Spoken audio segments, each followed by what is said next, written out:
Buenas tardes, tengan todos. El Señor les bendiga. Estamos agradecidos con el Señor que nos permite estar aquí reunidos, que tenemos esta libertad, ¿verdad?, de alabar el nombre del Señor Jesús, porque saben ustedes, hay más, estaba yo leyendo una nota, 88 países donde está prohibida la palabra de Dios, 88 países. Y en algunos, esto que nosotros estamos haciendo, no lo podríamos hacer en ninguna medida, porque es pena, es cárcel, es muerte, ¿verdad?, es torturas, es prisiones. Pero mire, nosotros tenemos esta libertad, preciosa libertad que Dios nos ha dado, de poder escuchar la palabra de Dios, de poder alabar al Señor sin que nadie nos interrumpa, ¿verdad? Aunque haya feria allá afuera, no importa, estamos aquí contentos, alabando a Dios.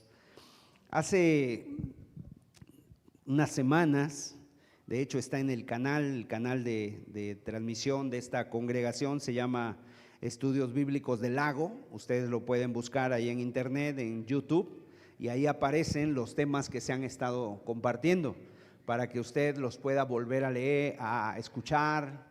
Si se detiene en algún punto, ¿verdad?, que Dios le habló, están los temas que se dieron la semana pasada, antepasada, y los temas que yo compartí también hace ya unas semanas. Estamos compartiendo acerca del libro de Nehemías.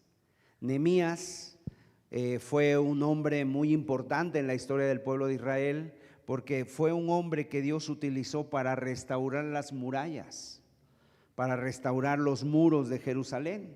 Veíamos en los estudios pasados cómo Nehemías era un hombre que tenía un trabajo muy bueno, estable, en el imperio de Babilonia, ya con el imperio de los medos y los persas. Los persas conquistaron Babilonia y bueno, ellos se instauraron ahí en el imperio babilónico, y ahí este hombre servía de copero del rey.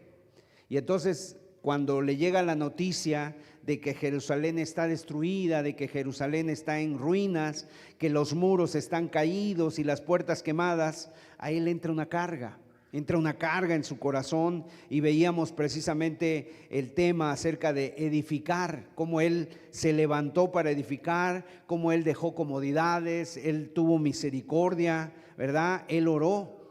Y después vimos también cuáles eran las estrategias de los enemigos.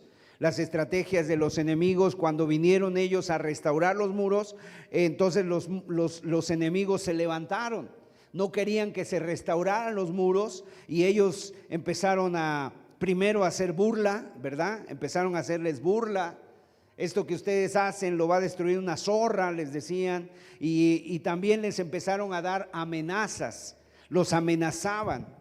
Entonces veíamos cuál fue la estrategia del enemigo, pero el día de hoy vamos a ver en esta segunda parte cuál fue la estrategia de Nehemías.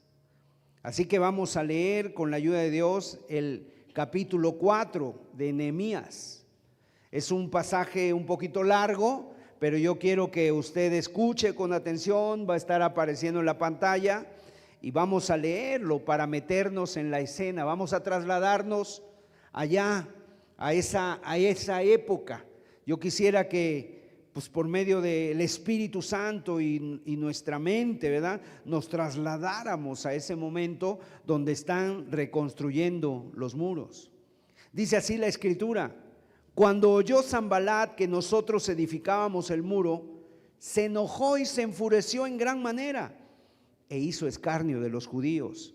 Y habló delante de sus hermanos y del ejército de Samaria, y dijo: ¿qué hacen estos débiles judíos?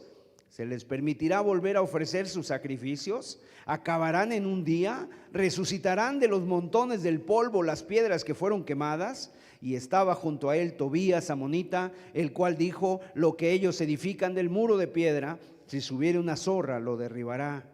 Oye, oh Dios nuestro, que somos objeto de su menosprecio, y vuelve el baldón de ellos sobre su cabeza, y entrégalos por despojo en la tierra de su cautiverio. No cubra su iniquidad, ni su pecado sea borrado delante de ti, porque se airaron contra los que edificaban. Edificamos pues el muro, y toda la muralla fue terminada hasta la mitad de su altura, porque el pueblo tuvo ánimo para trabajar. Pero aconteció que, oyendo Sanbalat y Tobías y los árabes, los amonitas y los de Asdod, que los muros de Jerusalén eran reparados, porque ya los portillos comenzaban a ser cerrados, se encolerizaron mucho y conspiraron todos a una para venir a atacar a Jerusalén y hacerle daño.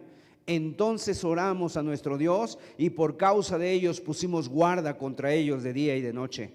Y dijo Judá: las fuerzas de los acarreadores se han debilitado, y el escombro es mucho, y no podemos edificar el muro. Y nuestros enemigos dijeron: no sepan ni vean, hasta que entremos en medio de ellos y los matemos, y hagamos cesar la obra. Pero sucedió que cuando venían los judíos que habitaban entre ellos, nos decían hasta 10 veces: de todos los lugares de donde volviereis, ellos caerán sobre vosotros. Entonces, por las partes bajas del lugar, detrás del muro y en los sitios abiertos, puse al pueblo por familias, con sus espadas, con sus lanzas y con sus arcos. Después miré y me levanté y dije a los nobles y a los oficiales y al resto del pueblo: no temáis delante de ellos, acordaos del Señor grande y temible, y pelead por vuestros hermanos, por vuestros hijos, por vuestras hijas, por vuestras mujeres y por vuestras casas. Y cuando oyeron nuestros enemigos que lo habíamos entendido y que Dios había desbaratado el consejo de ellos, nos volvimos todos al muro, cada uno a su tarea.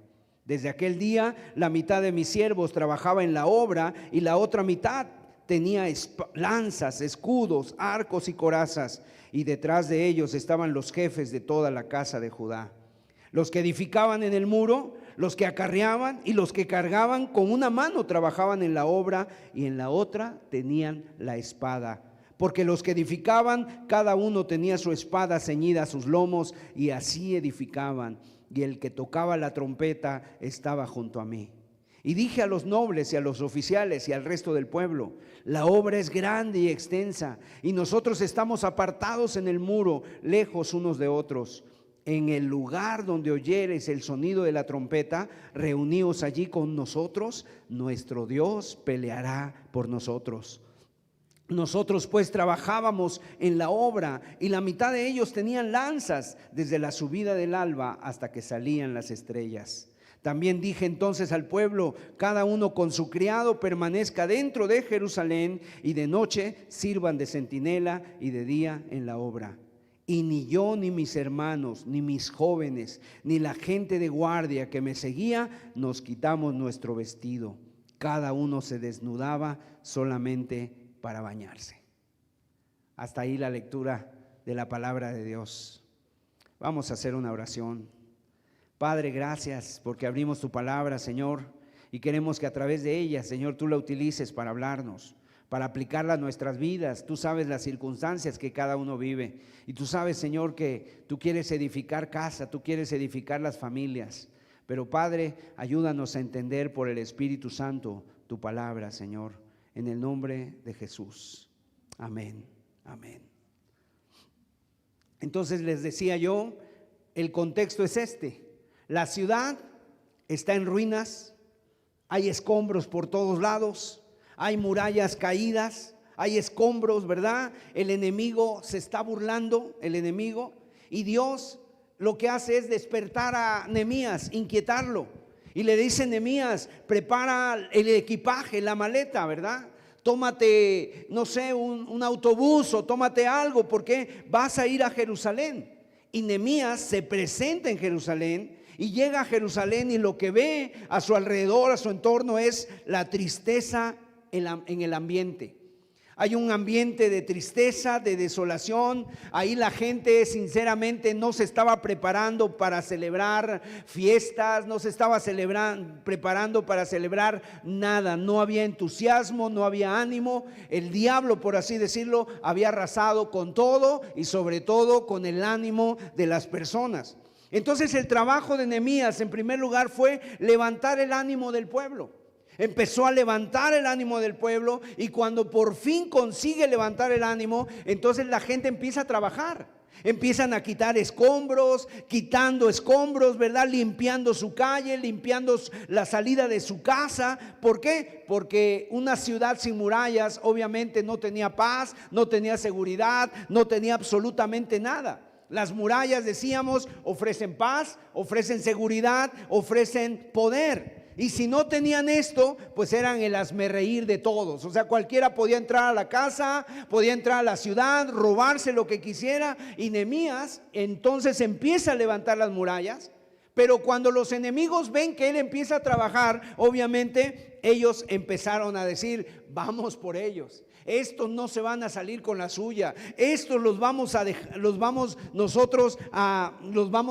quitar, los vamos a tirar. Y entonces ahí estaban ellos edificando, y los enemigos estaban con esa estrategia: burlas, amenazas, menosprecios, ¿verdad? Estaban ahí continuamente, precisamente para hacer cesar la obra. Y veíamos nosotros que el diablo, el enemigo, tenía un plan. Dice: entremos. O sea, lo que los enemigos no solamente no querían era burlarse, tampoco querían espantarlos, darles un sustito. Ellos querían entrar y matarlos. Porque eso es lo que el enemigo quiere, ¿verdad? Él no quiere, o sea, robarte, no sé, tu computadora, tu iPhone, tu reloj o tu teléfono. Él quiere destruirte, pero obviamente sin que te des cuenta. Y el enemigo entonces tenía una estrategia, ya la vimos, pero vamos a ver hoy la estrategia de Nehemías. Él tuvo que hacer una estrategia. Y queridos hermanos, amigos, si nosotros no tenemos una estrategia de cómo defendernos, de cómo luchar, de cómo hacer para levantar las murallas, lo que está caído, no se va a poder hacer nada. Entonces Nehemías lo que hace es, número uno, defenderse, y en segundo lugar, atacar. Y eso es lo que nosotros vemos, ¿verdad? Dos cosas hizo Nehemías: defenderse y atacar. Nosotros tenemos que hacer lo mismo. Y tú sabes que cuando un equipo juega contra otro, en eso consiste, ¿no? El enemigo, o sea, dos equipos se presentan, dos enemigos están ahí precisamente, o dos rivales en el fútbol, por ejemplo. Tienen que saber defenderse y tienen que saber atacar. Si no saben defenderse, pues les van a meter goles, pero si no saben atacar, pues tampoco ellos van a meter goles. Entonces, si solamente eres un equipo que te defiendes, lo vas a tener muy complicado. Así que no solamente hay que defenderse, sino que hay que atacar. Hay que ir hacia arriba, hay que saber atacar precisamente, y eso fue lo que hizo Nehemías. Vamos a ver 4 estrategias que Nehemías utilizó para poder hacer algo precisamente y seguir avanzando en la construcción de los muros. En el versículo 9 que leímos es la primera estrategia que Nehemías usó. Mire lo primero que hizo. Y es lo primero, por ahí empieza todo lo que nosotros tenemos que hacer. Dice la escritura: entonces oramos a nuestro Dios, y por causa de ellos pusimos guarda contra ellos de día y de noche. Si tú y yo deseamos vencer a nuestros enemigos que están tratando, ¿verdad?, de romper las murallas, tratando de hacer algo en contra de tuya, en contra de tu familia, tú y yo lo que necesitamos es contar con una herramienta, y es la herramienta más poderosa que tiene el cristiano. ¿Cuál es la herramienta más poderosa que tiene el cristiano? La oración. La oración es el arma más poderosa que tiene el cristiano contra los enemigos. Tú podrás saber mucha Biblia, tú podrás tener mucha experiencia caminando con Dios, tú podrás haber estado ya en una iglesia, en otra iglesia, tú tal vez puedes ser inclusive hasta ministro, pastor, o no sé, algún diácono de alguna iglesia, pero si tú no oras, no pasa absolutamente nada, porque esta obra no se hace con nuestras fuerzas, esta obra no se hace con nuestro intelecto, no se hace con nuestro entusiasmo. Esta obra la hace Dios a través de la oración, y Dios no hace nada si no es a través de la oración. A propósito, ¿verdad? Por ahí podemos ir empezando. ¿Cómo está tu vida de oración? ¿Estás echando mano de esa herramienta? ¿O solamente oras a la hora de la comida, no? un minuto, menos de un minuto, y porque los niños están diciendo, ya mamá, ya no ores tanto, ¿verdad? Un minuto o menos de un minuto, sino cuánto tiempo estás orando. Cuando hay personas que viven continuamente en la depresión, en la preocupación, en el temor, una buena pregunta sería, ¿cómo está tu vida de oración? ¿Estás teniendo ese momento para estar con Dios? ¿Estás teniendo ese momento para interceder? O sea, tu familia necesita de tu oración si tú eres padre de familia. Tu familia necesita de tu oración, que tú dobles tus rodillas, que tú entres a tu aposento, que tú te subas a la azotea de tu casa o que tú salgas al parque, a donde sea, ¿verdad? Y que tengas un momento de oración. ¿Por qué? Porque tu familia solamente va a cambiar intercediendo. Tu familia no va a cambiar si tú tienes más recursos. Tu familia no va a cambiar de otra manera. Tu familia va a cambiar echando más mano de la oración. Y precisamente no solamente tenemos que orar, o sea, tenemos que orar, pero esa es la primera responsabilidad que tiene el cristiano, es la primera arma, ¿verdad? Y aquí veíamos varias veces cómo Nehemías puso por un lado trabajando en la obra, pero por otro lado tenían la espada. Tenían la espada y estaban trabajando, ¿no? El pueblo estaba trabajando, en una mano la pala, en otra mano la cuchara, y ahí estaba el pueblo orando y quitando escombros, orando y trabajando, ¿no? Y vemos precisamente eso que siempre debe de haber en nosotros. Por un lado, la oración, pero en segundo lugar, nuestra responsabilidad. Ese es en segundo lugar lo que nosotros tenemos, la estrategia de Nehemías. Es que Dios hace su parte, pero tú tienes que hacer la tuya. Amén. O sea, la oración es muy importante, pero en la oración tú te vas a comprometer con Dios a decir, ¿qué voy a hacer yo? ¿Yo qué voy a hacer? Yo voy a resistir la tentación, yo voy a decir no al pecado, yo me voy a levantar más temprano, yo voy a trabajar, ¿verdad? Yo voy a hacer mi parte. Tú no puedes decirle al Señor, Señor, transforma mi casa, porque el Señor te va a decir, está bien, ¿y tú qué vas a hacer? ¿Y tú qué vas a hacer? Señor, edifica mi iglesia, pero entonces ¿tú qué vas a hacer? O sea, ¿tú qué parte vas a tener en esa obra que Dios quiere hacer? Mire, el Salmo 127 es un salmo que Dios actúa, pero mire cómo lo hace Dios. Salmo 127, y esta es una versión del lenguaje actual, pero usted la puede ver en su Biblia. Dice, si Jehová no edificare la ciudad, en vano vela la guardia. Pero esta versión, traducción del lenguaje actual, si Dios no construye la casa, de nada sirve que se esfuercen los constructores. Si Dios no vigila la ciudad, de nada sirve que se desvelen los vigilantes. ¿Te das cuenta de esas dos cosas? Lo que Dios hace y lo que hace también el hombre, o sea, nuestra responsabilidad. A veces nosotros queremos echarle toda la responsabilidad a Dios. El Señor es el que va a edificar la casa, pero los constructores van a trabajar. Los albañiles van a agarrar la pala, van a agarrar el pico, van a agarrar, ¿verdad?, las piedras, los van a trabajar. El Señor va a edificar la vida de tu hijo, pero tú te tienes que levantar a hacer el devocional con él, a enseñarle la palabra de Dios. El Señor puede restaurar tu matrimonio, pero tú eres el que tienes que pedir perdón. Tú tienes que restituir con tu esposa, tú tienes que restituir con tu esposo. El Señor va a restaurar tus relaciones, pero tú tienes que hacer tu parte. El Señor te va a librar de la tentación, pero tú te vas a tener que apartar de las cosas que te meten en tentación. En un trabajo, no sé, en alguna relación o en alguna amistad que te está afectando en tu vida espiritual, tú tendrás que hacer tu parte. A mí me llama mucho la atención un pasaje en el Nuevo Testamento cuando Jesús llega ante la tumba de Lázaro, ¿verdad? Ante la tumba de Lázaro, y de repente le dice a Lázaro, estaba la tumba cubierta con una gran piedra, y el Señor Jesús le dice a los hombres, quiten la piedra.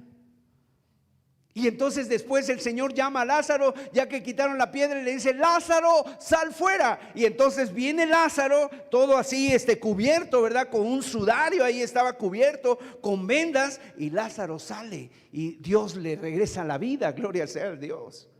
Pero ¿sabes quién quitó la piedra? los hombres. Ahora, a veces nosotros queremos hacer al revés. Queremos que Dios quite la piedra y nosotros casi que queremos resucitar al muerto, y eso no se puede. Es al revés. O sea, el Señor va a hacer su parte, pero tú tienes que hacer la tuya. Y viene una pregunta: oye, ¿por qué el Señor, si resucitó y tenía el poder para resucitar a Lázaro, por qué les mandó a los hombres quitar la piedra? Porque los hombres pueden quitar la piedra. Amén.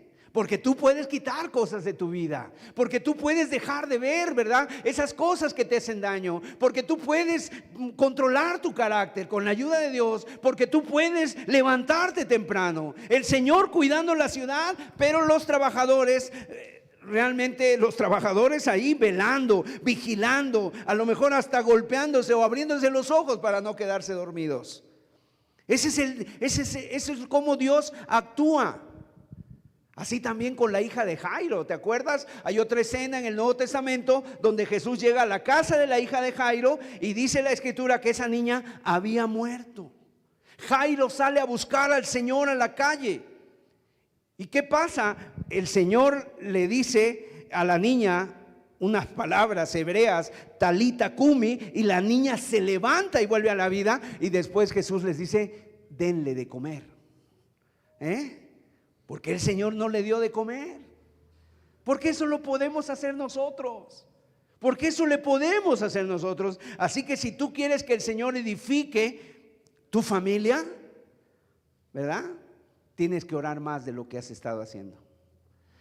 Hay un pasaje que me sorprende mucho en el Antiguo Testamento donde el profeta Eliseo le dice a un rey y le dice: a ver, rey, y le da un arco y unas flechas y le dice: golpea el suelo. Y entonces el rey golpea 1, 2, 3, y Eliseo se queda así como diciendo: si hubieras golpeado más de 5 veces, Dios te habría dado toda la respuesta, toda la victoria sobre tus enemigos.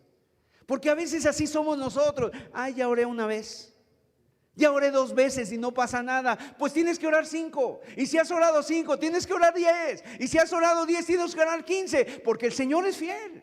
Pero el Señor también quiere ver tu fidelidad y tu fe. Amén. Entonces, mis amados, si te pones a pensar, mira, tú le tienes que pedir a Dios, pero también por otro lado tienes que actuar. Señor, edifica mi iglesia. Señor, edifica mi casa. Mi casa no está bien, Señor. Yo soy realista, Señor, no está bien mi casa. Tengo que hacer mi parte, tengo que orar. Señor, te pido, Señor, que tú hagas tu obra en mi familia, pero yo no puedo llevar un estilo de vida pasivo. Yo tengo que hacer algo, tengo que estarme, ¿verdad?, alimentando a mí mismo. Tengo que estar discerniendo lo que Dios quiere para mí, porque eso es el cristianismo. Es un estilo de vida activo. Un estilo de vida activo, ¿verdad? Imagínate, nadie va al gimnasio y dice: yo me quiero mantener en forma o quiero correr, pero por acá saca una torta de 2 kilos, ¿no?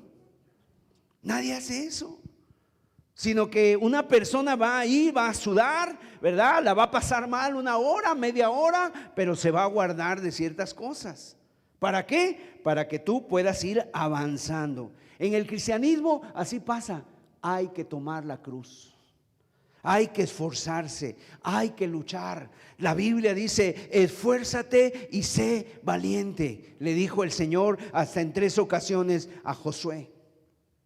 Hay muchas personas que no entendemos esto y pensamos que el cristianismo es vivir un cristianismo pasivo, sentados, cruzados de brazos. Pues yo ya oré y nada más estoy esperando en el Señor y el Señor no hace nada todavía. No, yo creo que Dios no hace nada, y vienen las dudas: Dios no me ama, Dios no está conmigo, y nos confundimos. Pero mira, más bien es que Dios te está mandando muchas veces cosas, ¿verdad? Te está mandando la respuesta a través de ciertas situaciones.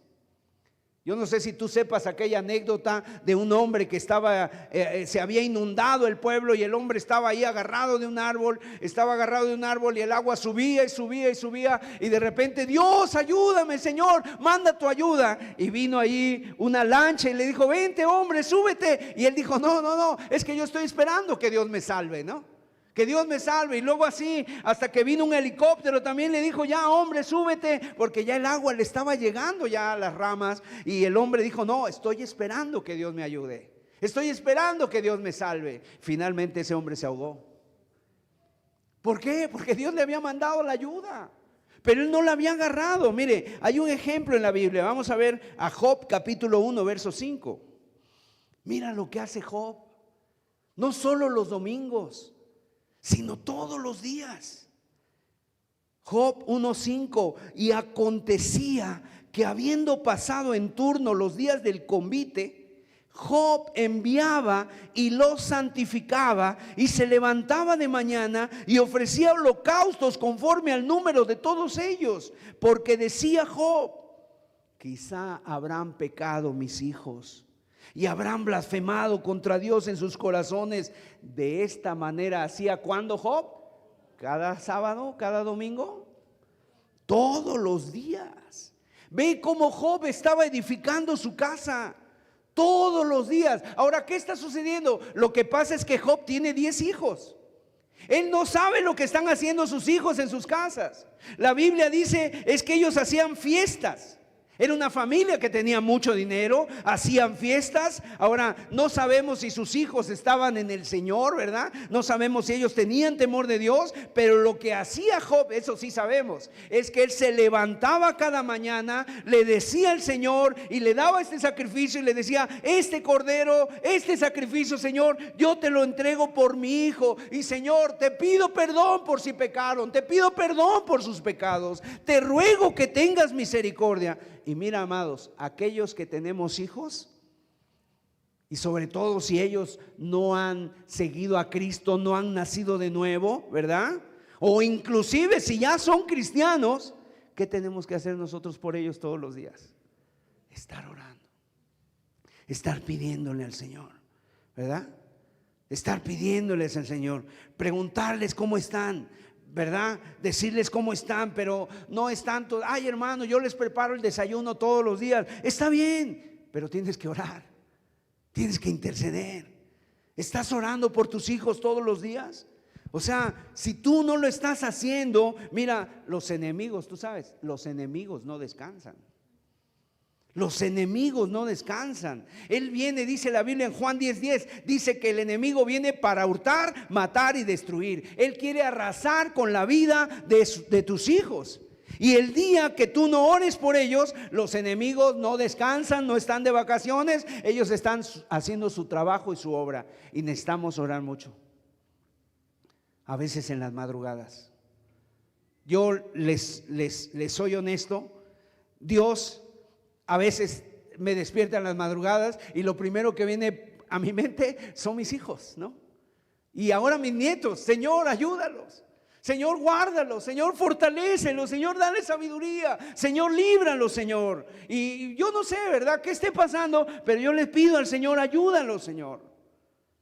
Y eso es constante, mis amados.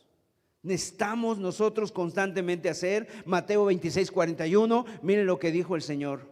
Tenemos que clamar más por nuestras familias, por nuestros hijos, por nuestros matrimonios, por nuestro hogar. Y dijo el Señor, Mateo 26:41, velad y orad para que no entréis en tentación. El espíritu a la verdad está dispuesto, pero la carne es débil. Si hay alguien aquí que tiene el Espíritu Santo, cuando tú escuchas estas cosas, si tienes al Espíritu Santo, el Espíritu te está diciendo de inmediato: tienes que hacer esto, esto no lo has hecho. Ahora, obviamente, si no tienes al Espíritu Santo, pues no vas a escuchar esa voz interior. Si alguien está descuidando su relación con Dios, ¿verdad? Si alguien no está intercediendo como Dios quiere, en lo profundo de tu corazón, esto no te va a brillar. No te va a hablar nada Dios. Vas a decir: ¿de qué está hablando el hermano? Pero aquí dice: el espíritu está dispuesto. ¿Qué quiere decir el espíritu está dispuesto? ¿Cuándo es el tiempo, el próximo momento de oración? ¿Cuándo nos vemos otra vez? ¿Cuándo va a haber una reunión de oración en la iglesia? ¿Cuándo nos vamos a reunir para orar? Obviamente eso te dice el espíritu. La carne, ¿qué te dice? No, quédate dormido. No te preocupes, todo va bien, ¿no? O sea, la carne te jala para abajo, el espíritu te jala para arriba. Él no quiere, la carne no quiere que entres en oración. La pregunta, ¿a quién estamos alimentando más? ¿A la carne o al espíritu? Si tú alimentas más tu carnalidad, entonces vas a estar más indiferente a las cosas espirituales. Entonces, Nehemías en primer lugar tuvo una estrategia, ¿verdad? Hay que orar y después manos a la obra, a comprar las herramientas, a hacer lo que viene, ¿no? Y él, fíjate, puso a las familias. Vamos a ver el verso 13. Este capítulo decíamos que habla de guerra espiritual.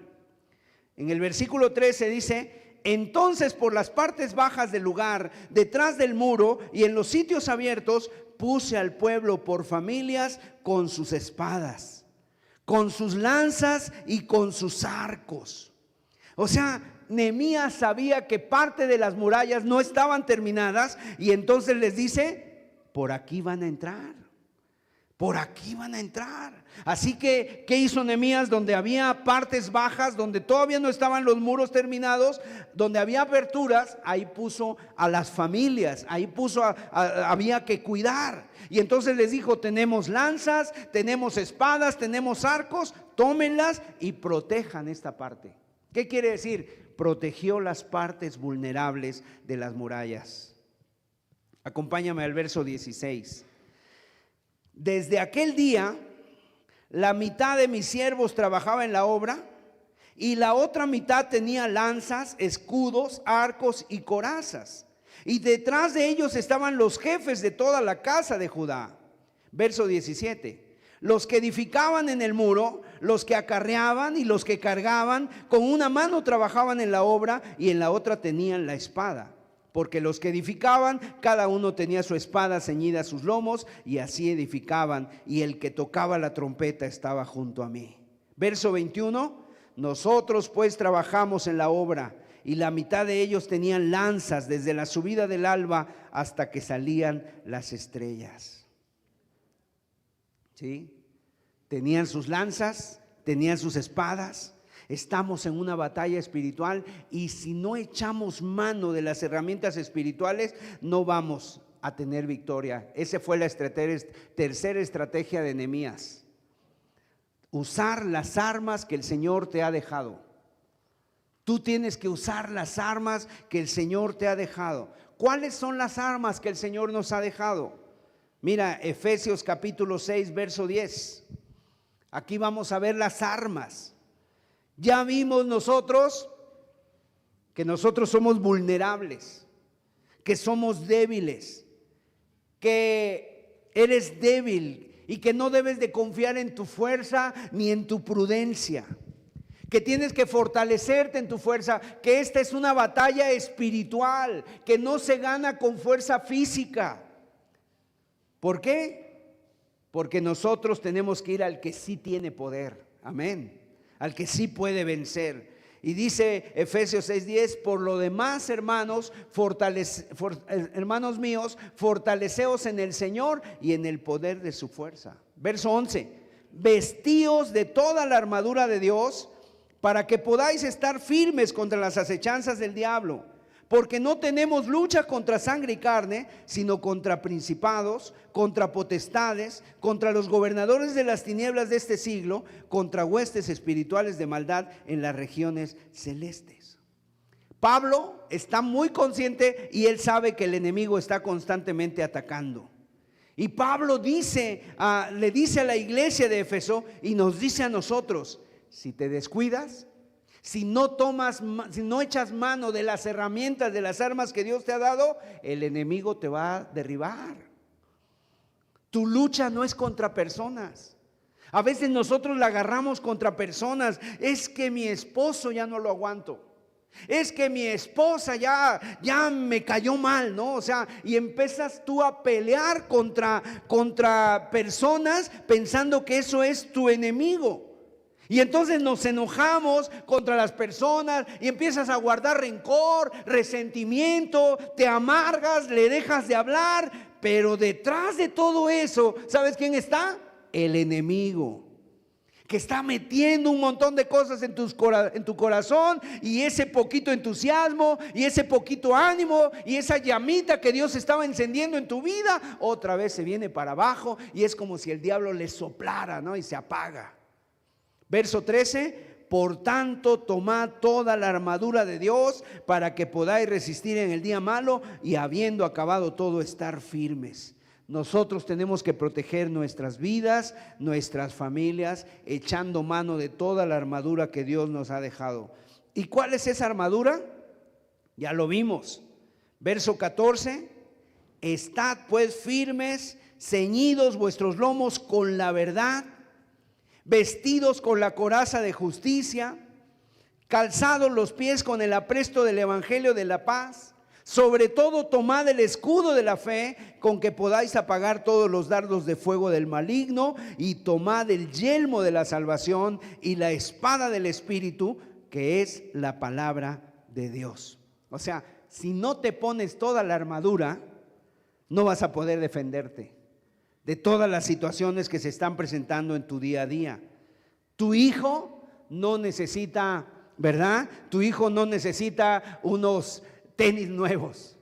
Tu hijo no necesita unos tenis nuevos, ¿no? Tus hijos necesitan la armadura. Tú necesitas ponerte la armadura de Dios. Y eso es lo que necesitamos los matrimonios, los jóvenes, nuestros hijos, nuestras familias. Necesitamos ponernos la armadura de Dios. Amén. Y eso es lo que necesita también la iglesia. La iglesia, ¿sabes tú qué es? El ejército de Dios aquí en la tierra. Imagínate, es un ejército. Y estamos en una guerra. Ahora, es una guerra y es un ejército, pero esta armadura no es para un desfile militar. ¿Tú has visto los desfiles militares? Aquí el 15 de septiembre, 16 de septiembre. Qué bonitos, ¿verdad? Tú ves un soldado y tú dices, wow, o sea, sus botas relucientes, sus trajes muy bonitos, que tú dices, casi me quiero poner uno de esos, ¿verdad? Y van ahí marchando y se va escuchando cómo sus botas golpean el piso, y todos van a una. Pero ese es un desfile. Pero ¿qué tal los soldados cuando están allá en la batalla? Peleando contra los enemigos, o a lo mejor contra los cárteles, o el narco, o a lo mejor contra los criminales, los delincuentes.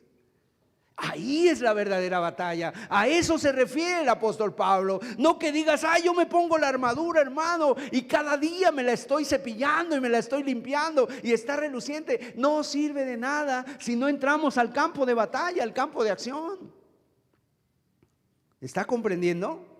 2 Corintios 10:4, mire lo que dice: porque las armas de nuestra milicia no son carnales. ¿Sí? Amén. No te ha dado el metate, ¿no? No son carnales. No te ha dado una resortera ni un arma, ¿no? Pero sí son poderosas en Dios para la destrucción de fortalezas. Son poderosas para destruir todo lo que el diablo está tratando de levantar contra tu vida. Son poderosas en Dios. Entonces, en tercer lugar, la tercera estrategia de Nehemías fue el tomar la armadura, el tomar las armas que Dios le había dado. Por un lado trabajaban, pero por otro lado tomaban la espada. Y en cuarto lugar, ¿sabes qué hizo Nehemías? Otra estrategia: tomó las promesas de Dios. Las promesas de Dios. Entonces Nehemías, para hacer alusión a las promesas, él utiliza tres verdades. Mire, Nehemías 4:14. Después miré y me levanté y dije a los nobles y a los oficiales y al resto del pueblo: no temáis delante de ellos. Acordaos del Señor, grande y temible, y pelead por vuestros hermanos, por vuestros hijos y por vuestras hijas, por vuestras mujeres y por vuestras casas. El Señor aquí, Nehemías, se acuerda del Señor y le dice tres verdades dentro de estas promesas que Dios nos ha dado. Número uno, le dice: no temas. En primer lugar le dice al pueblo. ¿Por qué les dice que no teman? Porque tenían miedo. Porque es normal que el ser humano tenga miedo. Tú cuando le dices a una persona que no tema, es cuando te estás dando cuenta que tiene temor. Así que Nehemías los estaba viendo a ellos, ¿verdad? Y estaban las personas temblando.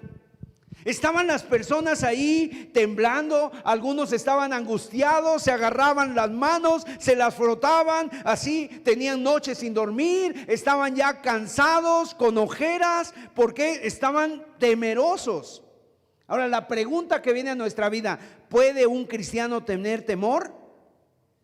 ¿Puede un cristiano tener temor? Bueno, sí, pero un cristiano puede estar dominado por algún miedo. Un cristiano puede caer en ese terreno de la inseguridad.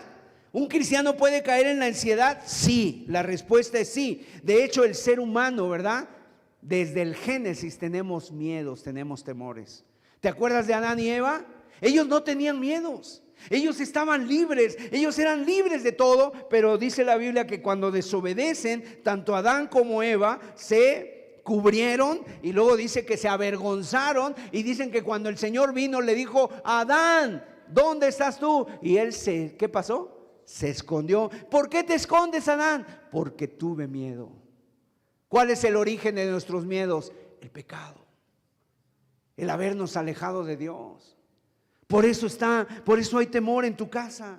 Temor a la soledad, temor a la enfermedad, temor a la pobreza, temor, ¿verdad?, a que pase alguna situación. Y de repente hay personas que dicen: ay, no sé, pero de momento, mire, me dio miedo. ¿Te ha pasado eso a ti? Es que de momento no sé qué sentí, hermano, me vino un miedo. Pero no te ha pasado nada. ¿Por qué? ¿De dónde vienen esas inseguridades? Todos los que estamos aquí seguramente hemos pasado por ese tipo de pensamientos, de ansiedades. Y a veces viene un temor, ¿verdad? O a veces se puede convertir en algo que de repente viene un temor que, mira, tienes hasta problemas para respirar. Te agitas, empieza, no sé, la taquicardia, y empiezas ahí a tener problemas para respirar. Pero ¿por qué se ha apoderado tanto de ti el temor? ¿La pasas mal? ¿Alguien ha estado así en ese temor? Mira, el Señor te puede hacer libre, gloria a Dios. El Señor te puede hacer libre. ¿Cómo salimos de ese terreno del miedo?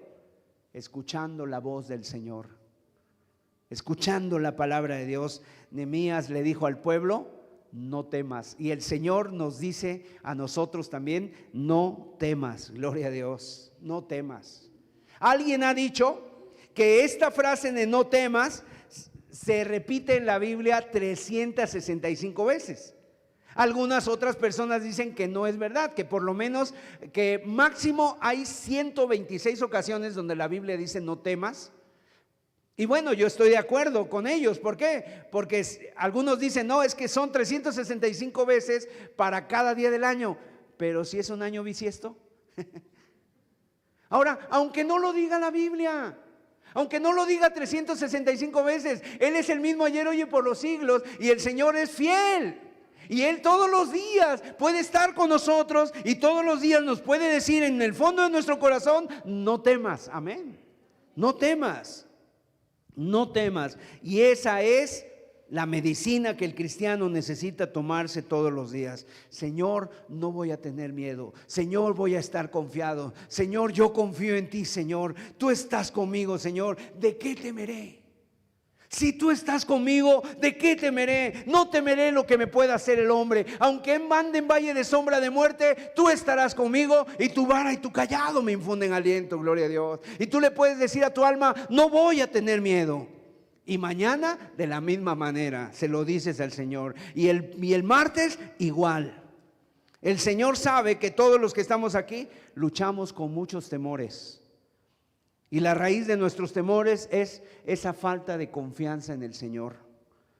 No estás descansando en el Señor. ¿Cómo te liberas de los miedos, de las fobias, de las inseguridades? No temas. Eso fue lo que hizo Nehemías con el pueblo. Le enseñó a confiar en el Señor. No temas. ¿Has visto alguna persona que de repente, y yo creo que a todos nos ha pasado, ¿verdad? Te vas y te haces unos estudios, y de repente esos estudios, tú estás ahí dándole vueltas: ¿cómo estaré? ¿Cómo saldrán? ¿Qué pasa? y de repente vienen los resultados y te dicen no hay nada, estás bien, y se te va todo miedo, ¿verdad? Porque lo dijo un doctor, porque hubo resultados. Bueno, imagínate si le creemos a los resultados, al laboratorio, al médico, ¿cuánto más no creerle en el Señor? Que dice, en tu mano te tengo esculpido, nadie te arrebatará de mi mano. Gloria a Dios, no temas. En segundo lugar, le dice Nehemías al pueblo, acuérdate del Señor. Acuérdate del Señor. O sea, y esa es la segunda clave. Cuando tú haces algo práctico, te acuerdas del Señor, ¿verdad? Entonces la fe y la confianza en Dios eliminan tus temores. Porque ¿sabes qué dice Jesús en Mateo 6? Si Él cuida de las aves, cuidará también de ti. Si alguien la está pasando mal, cuando la hemos pasado mal, apréndete de memoria esto, ¿verdad? El Salmo, mira este Salmo espectacular, Salmo 56, verso 3 y 4. Qué Salmo tan espectacular.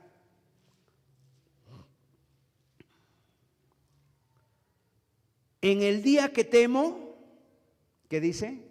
Yo en ti confío.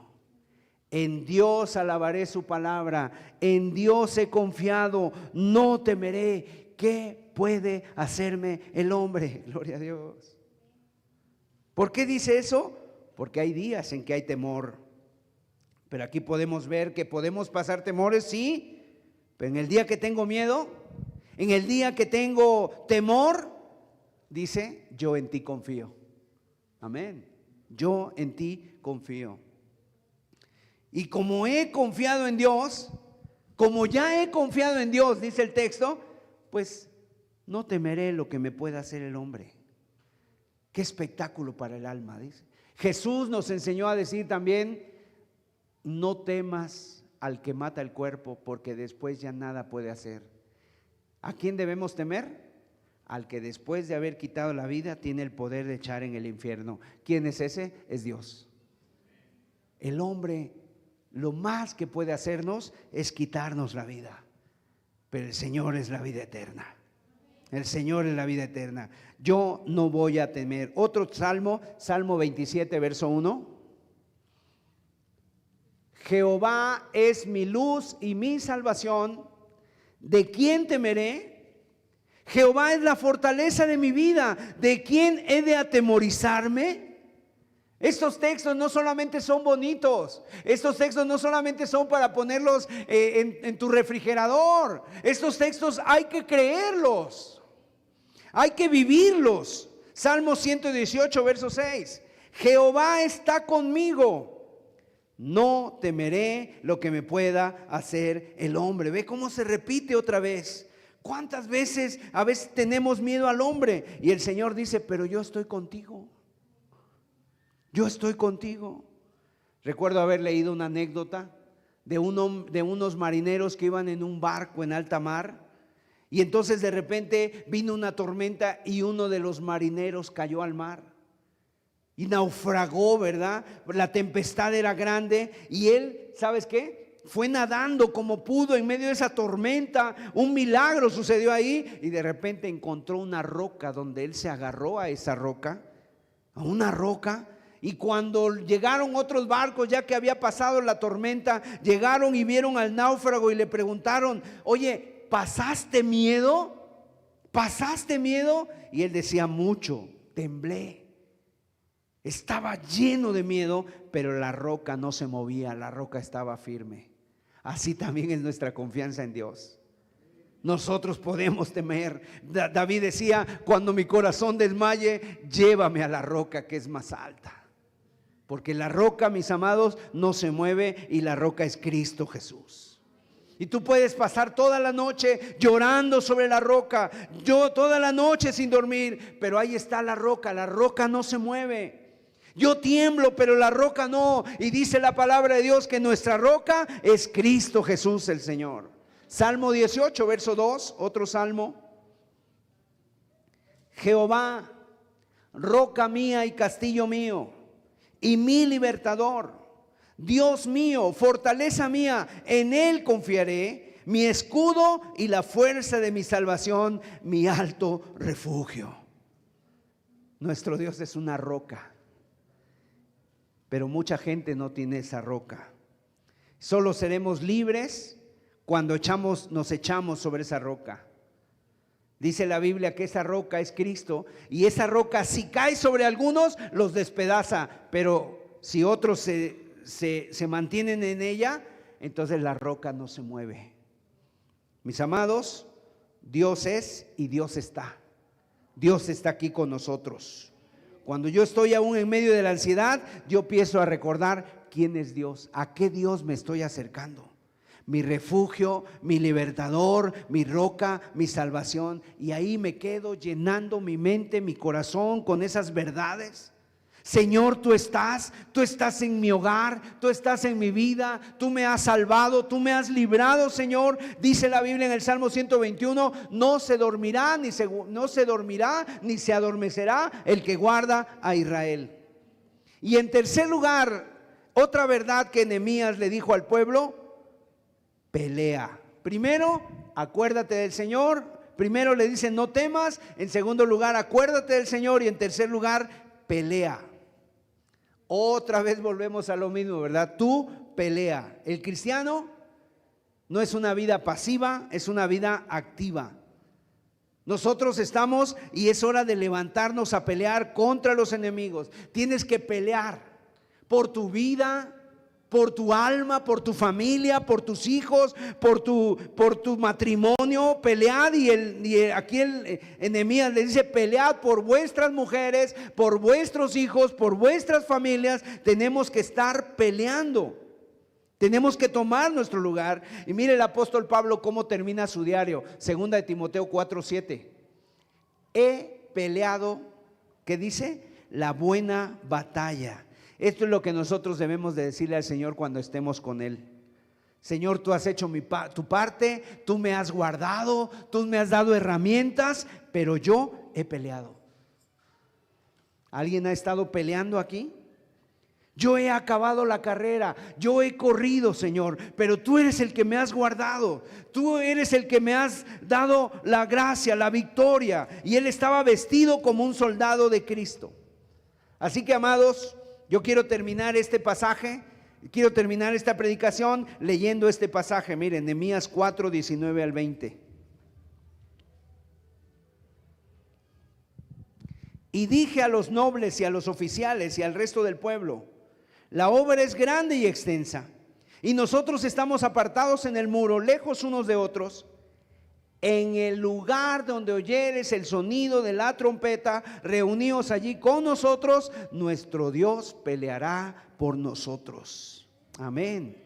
Nehemías era un hombre que tenía la sabiduría de Dios, y en un momento le dijo al pueblo, ¿verdad? Estamos separados el uno del otro, estamos edificando y estamos separados, y el diablo quiere venir y destruir.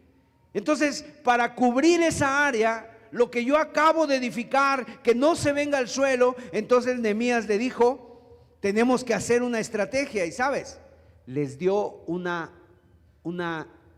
trompeta. Esa trompeta era un cuerno, que en el hebreo se llama el shofar. Es una trompeta, es un cuerno de carnero. Y esa trompeta la usaban, ¿verdad? Y emitía sonidos diferentes. A veces la trompeta daba un sonido, y el sonido era un llamado a la batalla. A veces eran sonidos largos, a veces eran sonidos cortos, a veces también era para llamar a la oración.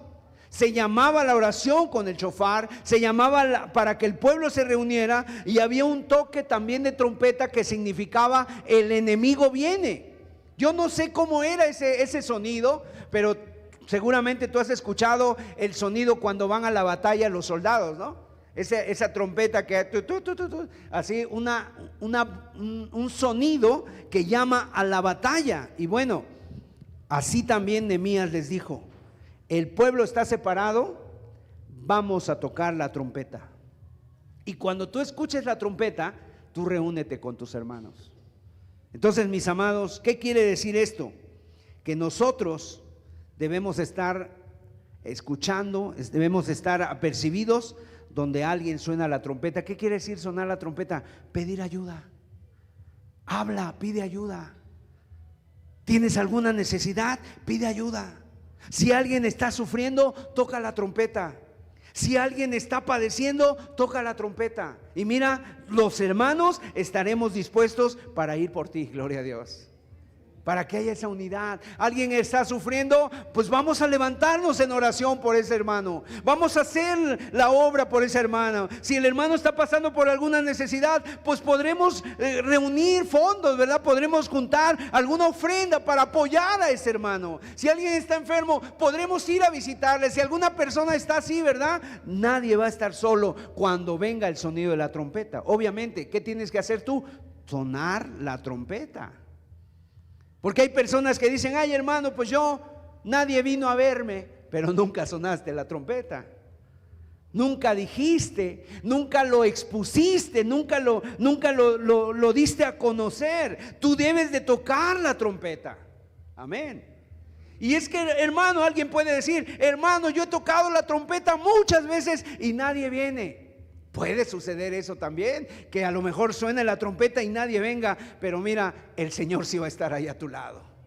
Porque Pablo decía, todos en Asia me abandonaron, estuve solo, nadie estuvo conmigo, pero el Señor estuvo a mi lado. Gloria al Señor, el Señor estuvo a mi lado, el Señor me ha ayudado. Hay etapas donde de repente, como en el Getsemaní, como el Señor Jesús le dijo a sus discípulos, oren por mí, oren, ayúdenme a orar. ¿Y qué pasó? Los encontró durmiendo. Todos se durmieron. Y en ese momento que tú tienes una necesidad, no hay grupos de WhatsApp que contesten. Haces llamadas, nadie contesta. Le llamas a un hermano, no contesta, a otro hermano tampoco. Entonces, ¿qué haces? Le clamas al Señor y el Señor sí viene en tu ayuda. Porque el Señor es fiel, alabado sea Dios. El Señor es fiel. Así que toca la trompeta. Donde haya una necesidad, ahí estaremos, hermanos. Amén. Ahí estaremos. Y si nadie viene, el Señor vendrá. Primera Tesalonicenses 4, 16 y 17. Con este texto termino, porque mira, dentro de poco vamos a escuchar la trompeta. Vamos a escuchar una trompeta. ¿Y sabes qué? Esa trompeta nos va a recordar que toda la maldad, que todo el sufrimiento, que toda la enfermedad, que todo esto se va a acabar, que esta tierra pasará, pero la palabra del Señor permanecerá. Dice, porque el Señor mismo, con voz de mando, con voz de arcángel y con trompeta de Dios, descenderá del cielo y los muertos en Cristo resucitarán primero. Luego nosotros, los que vivimos, los que hayamos quedado, seremos arrebatados juntamente con ellos en las nubes para recibir al Señor en el aire, y así estaremos siempre con el Señor. Esa es la buena noticia para cada uno de nosotros, hermanos, que un día el Señor tocará la trompeta para reunirnos a todos. ¿Tú estarás ahí, hermano? ¿Estarás ahí cuando el Señor te llame? Porque Cristo dentro de poco tocará la trompeta. Bendito y alabado sea su nombre. Vamos a darle gracias a Dios. Señor amado, muchas gracias, Padre. Gracias por la estrategia de Nehemías, Señor, porque es la estrategia que nosotros queremos usar, Señor. Ayúdanos, Señor, a tomar las armas. Ayúdanos a orar, Señor, como conviene. A levantar, Señor amado, el nombre del Señor en alto. A orar, Padre. Pon un espíritu de oración en nosotros, en la iglesia. Que estemos orando por nuestros hijos, por nuestras familias, por la iglesia, por los que están en necesidad, Señor. Oh Dios, ayúdanos. Queremos tomar nuestra responsabilidad, Señor. No vivir un cristianismo pasivo, cruzado de brazos, sino estar orando, estar pidiéndote, Señor, que tú obres a favor de nuestras vidas, de nuestras familias, de la iglesia, Padre. Ayúdanos, Señor. Ayúdanos a tomar las armas, esas armas que no son carnales, pero que sí son poderosas en ti, Señor. Y ayúdanos a acordarnos de tus promesas, Señor. de tus promesas que son fieles y verdaderas. Cuando nos dices no temas, cuando nos dices Señor, acuérdate del Señor. Y en tercer lugar, cuando nos levantamos a pelear, Señor. Oh Padre, ayúdanos, Señor, y que podamos escuchar el sonido de la trompeta para estar unidos, para darte a ti toda la gloria, Señor. Aleluya, Padre. Aleluya, Señor. ¿Te quieres poner de pie? Ponte de pie en tu lugar, por favor, en esta tarde. O si quieres permanecer sentado también. Pero mira, vamos a entonar este canto. Pídele al Señor. Dile al Señor si es cierto, Señor, ayúdame a ser sensible para que cuando un hermano o una hermana suene la trompeta, yo ahí esté. Que el hermano no se sienta solo. Ningún hermano debería de pasar algún luto solo, alguna necesidad solo.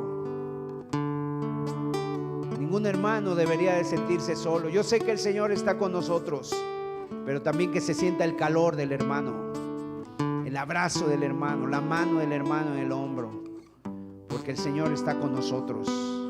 Y aun si nadie estuviera, hermano, el Señor está con nosotros. El Señor está con nosotros. Él es fiel. Y mira, Él dentro de poco tocará la trompeta. Se escuchará el sonido del jubileo, donde los cristianos seremos libres para gloria de su santo nombre. Y le recibiremos a Él en el aire. Dale la gloria, dale la honra al Señor. Alábale, recibe la gloria, Señor. Recibe la alabanza de tu pueblo, Señor. Estamos delante de tu presencia, Señor.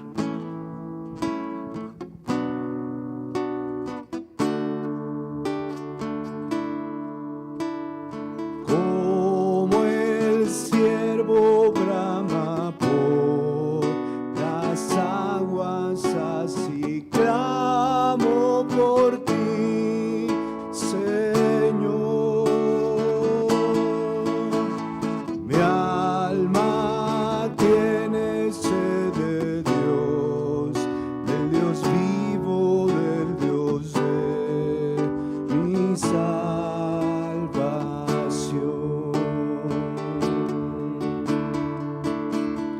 Como el ciervo brama por las aguas, así clamo por ti, Señor.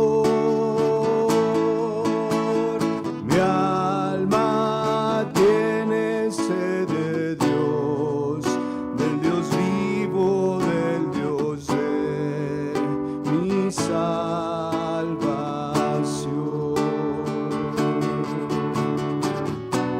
Solo tú eres mi roca, mi escudo y mi galardón.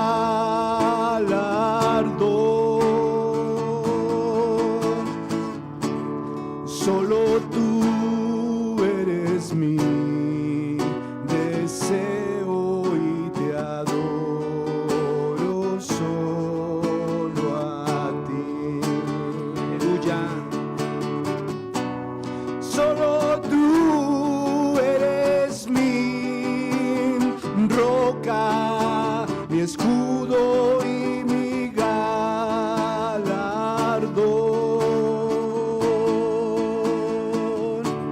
Solo tú eres mi deseo y te adoro solo a ti.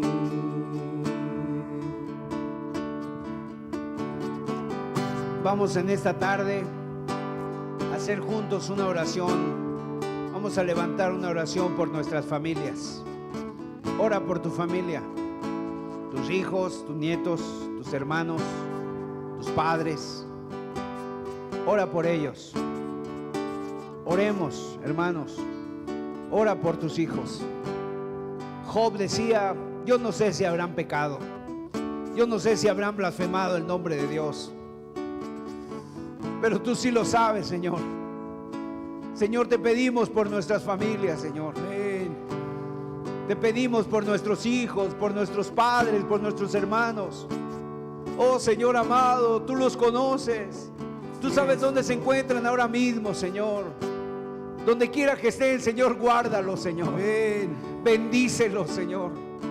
Ayúdalos, Señor. Amén. Amén. Oh Señor, no solamente les provea, Señor, sino más bien, Señor, provee de tu salvación para ellos. Que tu Espíritu Santo, Señor amado, los toque, los llame, los convenza, los contriste, Señor, para Amén. vida, Señor, porque tú eres el que haces la herida, pero tú la sanas, Señor. Amén. Oh Padre, en el nombre de Jesús te pedimos por ellos, Señor. Sí. Mira, Señor, a lo mejor algunos de ellos tienen muchos problemas, Señor. Oh, sí, Señor amado. Algunos de ellos se encuentran, Señor amado, a lo mejor esclavos a algo, Señor. Pero tú tienes el poder para hacerlos libres, Amén. como lo hiciste con nosotros, Señor. Aleluya. En el nombre de Jesús, por eso te lo pedimos, Señor, porque tú sí lo puedes hacer, Señor. Abre los ojos, Señor. Amén. Si están en alguna religión engañada, Señor, abre sus ojos, Señor. Quita los velos, las vendas mágicas. En el nombre de Jesús, Señor. Por favor, mi Dios. Así sea, Señor. Tú eres el único que lo puede hacer, Señor amado. En ti está nuestra confianza. Tú eres la roca firme, Señor. Tú prometiste, Señor, que en ti iban a ser bendecidas todas las familias de la tierra, Señor. Y hoy, Señor, hoy tomamos esa promesa, Señor, para cada hogar de aquí que está representado por cada uno de nosotros, Señor. Ven y obra, Señor. Ven y obra con poder, Señor.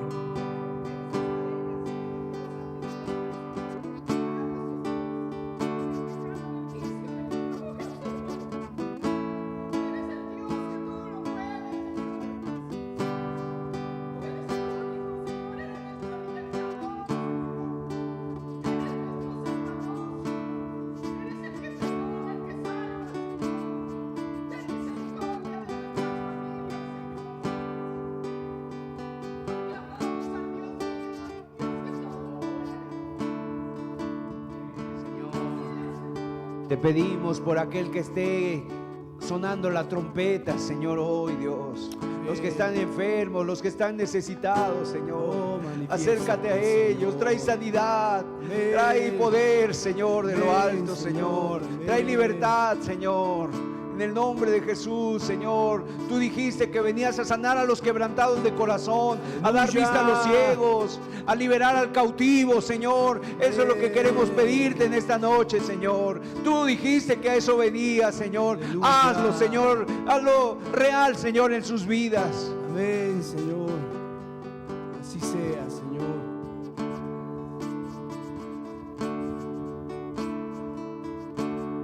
Levanto mis manos,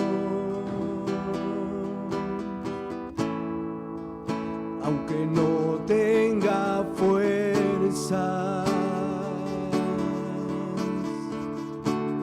Levanto mis manos, aunque tenga 1000 problemas.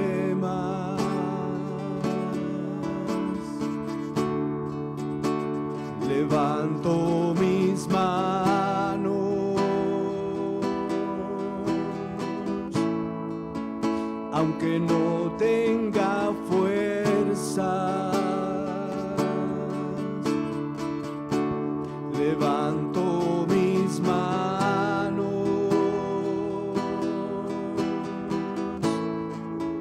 aunque tenga 1000 problemas.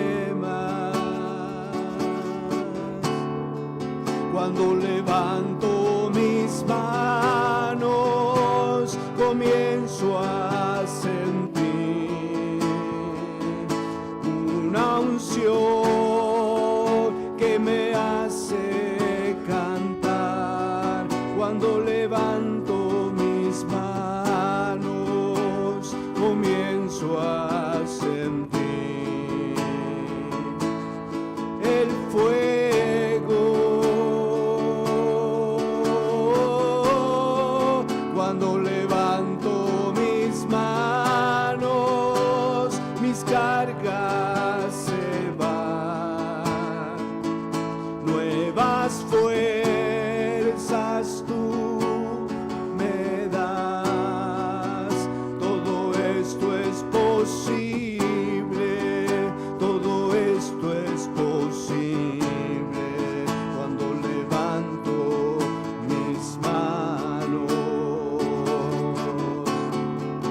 Cuando levanto mis manos, comienzo a sentir una unción que me hace cantar.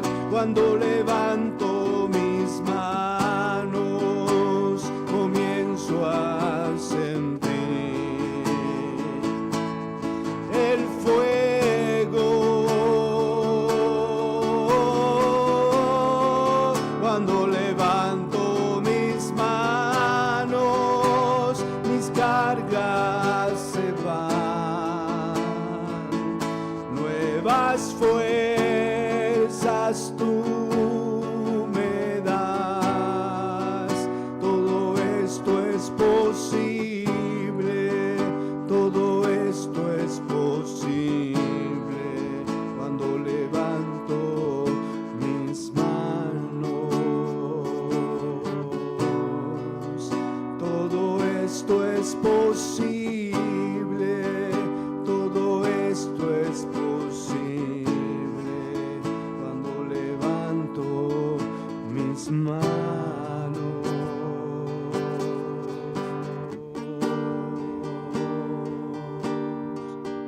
A ti, Jesús. Sí, amén, Señor. Gracias. Padre, gracias, Señor.